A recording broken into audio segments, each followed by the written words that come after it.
Rafa, we can't hear on Zoom. Yep, about to start right now. Thank you. Thank you, DeAndre, for joining us. Thank you, everyone, for being here as well, the media members. We'll get started with questions now. If you have a question, please raise your hand. We'll start with Lauren, then Jose. Hello.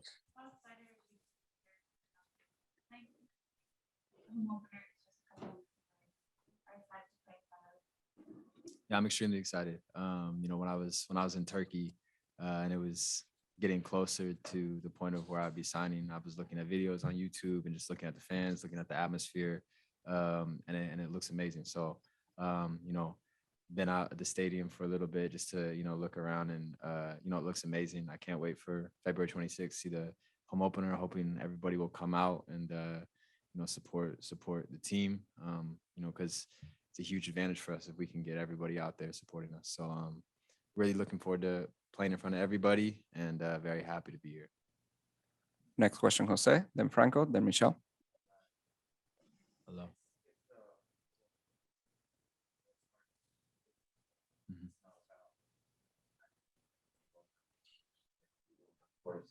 But talk about the necessary steps that you have to take with Inter Miami to make it to that level, which I'm sure is one of your goals. Yeah, I mean, I think the biggest thing is staying in form. Being able to stay in form, continue to be a leader. I think with the national team and with this team, I'll play similar roles as far as being a leader, being one of the older guys on the team and leading a group of younger players. So just really continue what I've been doing. And like you said, hopefully we'll be able to make the World Cup. And then I'm sure the work that I do here will lead in perfectly to that. Next question, Franco, then Michelle Kaufman. Yeah, one of the earliest memories I have of the company was back in 2014 at the World Cup roundtables in Manhattan. Yeah. All you guys were spread out.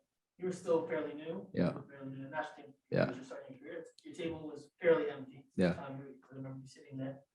Now you arrive to MLS, back to MLS, a more experienced player, more established player, internationally at the club level.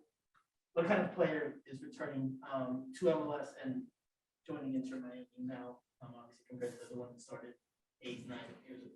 Yeah, I mean, I think the biggest thing that I've improved in is mentally just becoming stronger. I think that comes with anybody that gains experience. You know what I mean? You go through a bunch of different experiences. I've seen, I don't want to say all there is to see, but I've seen, a lot more than I did back in 2014. So, my comfort zone has been able to spread out a little bit more, and I'm more comfortable in a lot different situations now. I've played in England, played in Turkey, played with the national team obviously all over the world. So, I've now had those experiences that, allow me in different pressure types of situations to still be calm. And, I think that's why here, I'll be able to really help lead this group of young players, because I know what it's like to be young and sometimes be under pressure. It's not easy. So, I'm hoping I can use that experience that I had to really help them and make them the best players that they can be. Next question, Michelle Kaufman, then Felipe Cárdenas. Hi, DeAndre. I'm Michelle Hello. Kaufman from the Miami Herald. I'm sorry I can't be there today. That's all right. I'm on a family trip. I'm at a Starbucks in Jupiter right now. Okay, I hope you're enjoying it. Thank you. I look forward to meeting you in person. Anyway, I wanted to ask you, you're from the other corner of the United States. How much do you know about Miami, and how much of your interest in this club also was the city of Miami, the market? I want to hear a little bit about your fashion business and, the fact that Miami's kind of that kind of town. Did that also attract you to this market? Yeah, I mean, there's a lot of reasons for me coming here. I think, a lot of the things, or some things that people don't realize when you're a professional footballer. Football is a big part of your life, but it's not your whole life.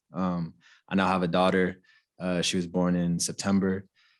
So really for the first time in my life, I'm having to make a decision, not just for me, but for a family. You know what I'm saying? So for me, it was huge to be able to come back, be closer to family. My girlfriend has tons of family over in West Palm Beach area. So she's incredibly happy to be here. I'm incredibly happy to be here. I obviously have vacationed a lot in Miami. So I love the area. I love the people down here. I love the vibe down here. I love the atmosphere.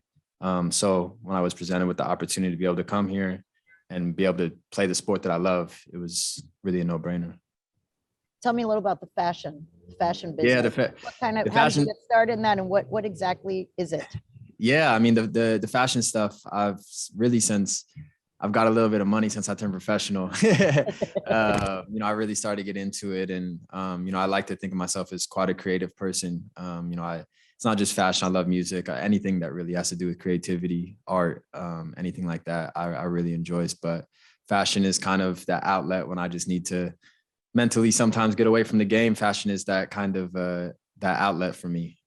So I enjoy really dressing up every day. Some people don't like my fit, some people do, but it's it's all personal preference. But yeah, I'm looking at kind of starting my own line, and definitely being in Miami, where obviously fashion is a big part of the city. Again, that I don't want to say it's a huge factor in me coming here, but it's definitely a cherry on top for my decision.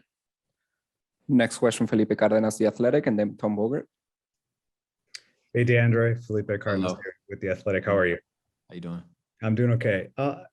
So Inter Miami missed the playoffs last season. I think you'd be hard pressed to find someone that considers this team currently as an MLS Cup contender, but it's an ambitious project. It's a young project. So how much of your decision to come to Inter Miami is about now, about the present, and how much of it is about perhaps the future for you personally? I mean, I signed 4 years here, so I think in the moment, I'm obviously thinking about now. We want to win this year. We want to win every game. That's the goal. And if it's not, then I think you're in the wrong sport. Obviously, there's going to be ups and downs. There has been throughout my whole career. So I know kind of the ups and downs that come with it. But I think at this point, we're focused on now. I'm focused on now. I want to win. I want to win with this group of players. There's a reason this group of players are here, and if they weren't good enough, they wouldn't be here. So I'm confident in everybody that's here. And from what I've seen in training the first couple of days, we're gonna have a good team. We have a young, hungry team. We have a group also of experienced guys like Gonzalo and Victor and Gregore and Breck and Gilbo and myself that can help lead those guys. So I'm excited to see what we do this year. Thank you. Thanks. Next question, Tom Bogert, then Team Booth. Thanks, Rava. Thanks, DeAndre, for taking the time. How you doing? Kind of following up on that with what Felipe said a little bit, but more of a bigger, like a macro look at, why was the timing right now to come back to MLS? I'm sure if you were desperate to stay somewhere in Europe, you could have found, say, a lower something or other. So why did it make sense right now to return to Miami and MLS? Like I said previously, football is a big part of my life, but it's not my whole life. And just having my daughter in September, wanting to be more around family, coming back to a league that's really growing, that's getting better and better every year, especially, since I've left it. It's been amazing to see the steps that it's taken. I think it was just a culmination of a bunch of different things that were put together that made this just a right time. And obviously the opportunity came. So obviously if the opportunity never came, then, I couldn't do it, but it was kind of just a perfect storm of everything coming together. And like I said before, I'm just so happy to be here. Next question, Tim. Then we'll go to Mike DiPasquale. Hey, DeAndre, welcome back. Thank you very much. I'm curious, how much did your relationship with Chris Henderson play a role in landing in Miami? Yeah, it's huge. I mean, Chris obviously was the kind of the person that I talked to when dealing with coming to Seattle, back, I don't know how long it was ago, but yeah, so I have a great relationship with Chris. I've known Chris since I was probably 6 years old. His brother was my youth coach, so I've known him for quite some time. So yeah, we had a great dialogue.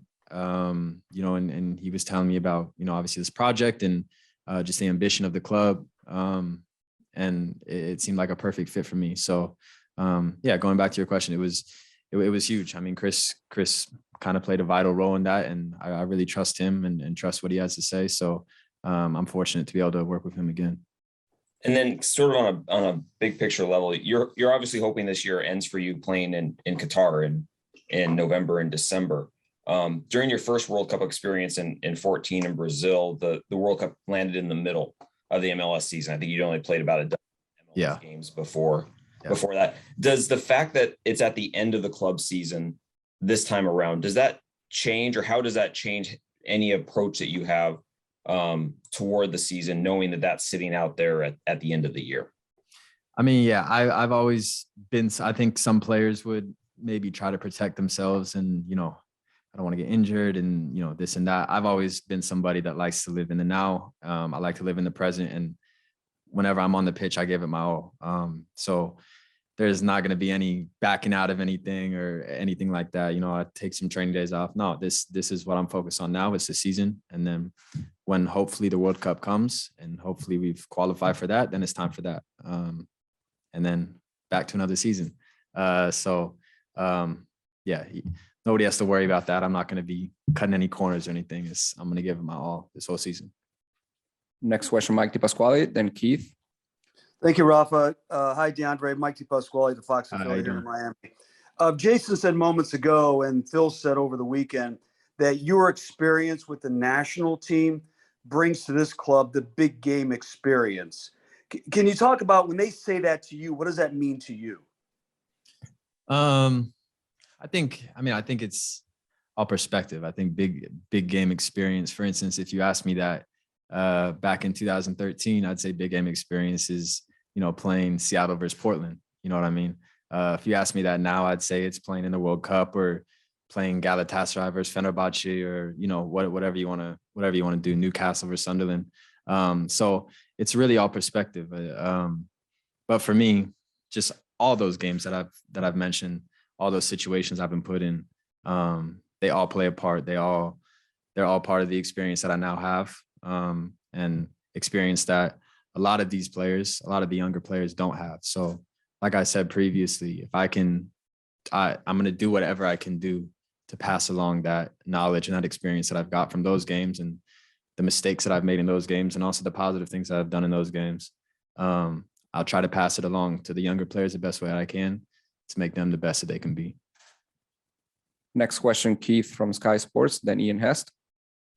Hi, DeAndre. It's Keith here over in Newcastle. How you doing? Good to see you, mate. Are you okay? Yeah, you too. Yeah, good. You? Yeah, very good. Thank you.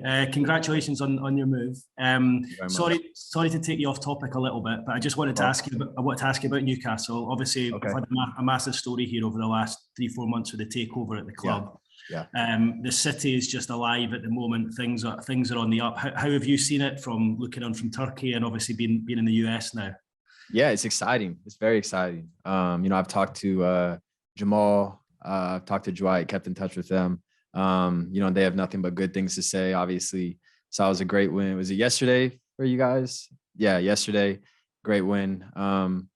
And, you know, with Newcastle, at least from when I was there, you know how the second half of the season always seems to go. Is for some reason, it always seems to turn up during the second half of the season. So, you know, I'm sure the team will be fine. Got some great players in, great transfers in.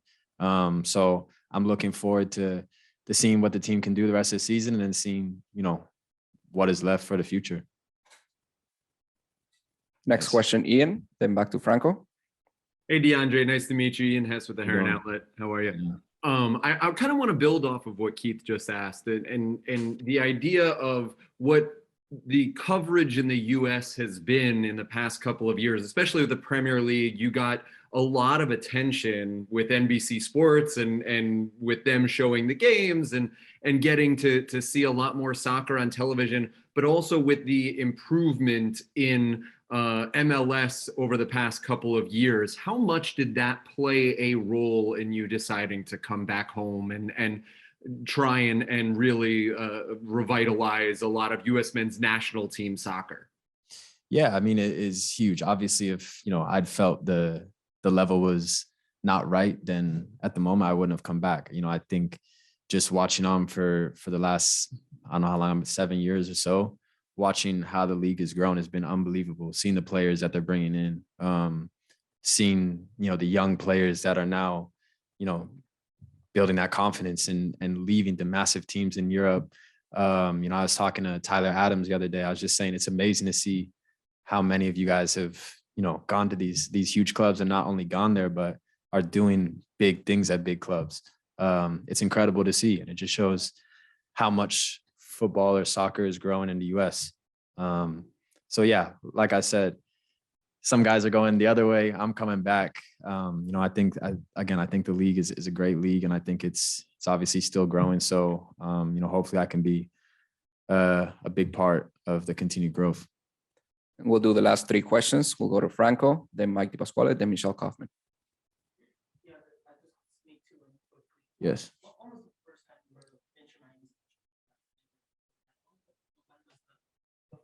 Approach from them. The second one is obviously going back to where you were at the start of your career to where you are now. How much better of a defender do you think you are? Obviously, that's been a talking point throughout your Yeah. Yeah. How you've done? How do you think you've improved? Yeah. So as far as the Inter Miami interest, I heard about it kind of in the beginning of January. Like first week in January. But obviously nothing was concrete at that point. It's just a little bit of talk. Then obviously things progressed to where we are now. And then as far as the defending bit, I think, you know, for attackers, you can throw an 18-year-old in and they can do amazing things attacking. You know, I think attacking is obviously you need experience, but you can also be youthful and be very good. I think defending is one of those things that with experience, you can only get better and better and better and better. So for me, that was kind of always my talking point when people ask me about defending is the more and more I do it, the better I'm going to get. I know when I was in MLS, it was a weakness in my game. Not only 1v1, but positionally. But now I think I'm coming back. Like I've said, being in a lot of different situations, playing a lot of different formations, playing different positions, to the point now where I'm a lot more comfortable in those situations. So yeah, to answer your questions, I think I'm a lot better defender now than I was when I left. No Mike DiPasquale. Thank you, Rafa. Again, DeAndre, let me ask you another question about the national team. Damian Lowe said over the weekend that he faced you. You guys were teammates briefly in Seattle. Yeah. But when you faced each other in CONCACAF games, the type of player he noticed that you were on that level is that you push guys who don't pull their weight, and you have that energy. Yeah. I know you played in Europe. You've been on the world top clubs. But do you flip a switch when you represent our country in those games and possibly get to represent our country in the World Cup? Yeah, I mean, for me, I wouldn't like to call it flipping a switch. I like, you know, whenever I go out for any game, for any competitive game, I always try to be the same way. Obviously, there's different motivations. You know, obviously sometimes there's derbies, sometimes it's, you know, a game in the World Cup, things like that. But I try to be as balanced as possible. And that's how I try to play every game. That way, I think you're getting the best out of yourself every game and you're staying consistent. You know, I think sometimes if you're up for one game, then you can be down for the other. So I just try to be balanced. I don't like to flip switches or anything like that. It's just, you know, about playing my game, doing what I can, and then pushing the guys around me to be the best that they can be. And for me, I like to use positivity. You know, I'm somebody that doesn't react well to negativity. So I like to push guys with positivity. And, you know, if there's a mistake, it's whatever, get on with it. I know I've made plenty of mistakes in my career. So, you know, especially with this group of young players here, I think that's going to be big, to make them realize you make a mistake, you just get on with it. You know what I'm saying? There's plenty of mistakes to be made, and that's football. So. Last question, Michelle Kaufman. Last question comes from Jupiter. Yes. As the fashion maven that you are, I'm just wondering how you feel about Inter Miami's colors, pink and black, and what you think about the kit, what you think about the merchandise. And I think I hear through a little birdie told me you may have seen the jersey that has not been revealed yet, but I'm just wondering what you think of the uniform and the colors and all that. Yeah, no, I love them. I mean, I think it's already been announced that the jersey that has been revealed is pink. So just telling everybody it's a great looking jersey. Very nice. Definitely. If it didn't have my name at the back, I'll probably wear it out at the beach or something. But you know, I'm not gonna be that full of myself. But yeah, the black one, I think that's been shown also on social media. I've had tons of people hitting me up saying, yo, I need that. I need that. I need that. So I love it. I think they're great looking jerseys, great colors. And again, I can't wait to see everybody rocking the jerseys out of the stadium. Thank you, DeAndre, and thank you everyone for joining us today. Thank you guys. Appreciate it. Thank you.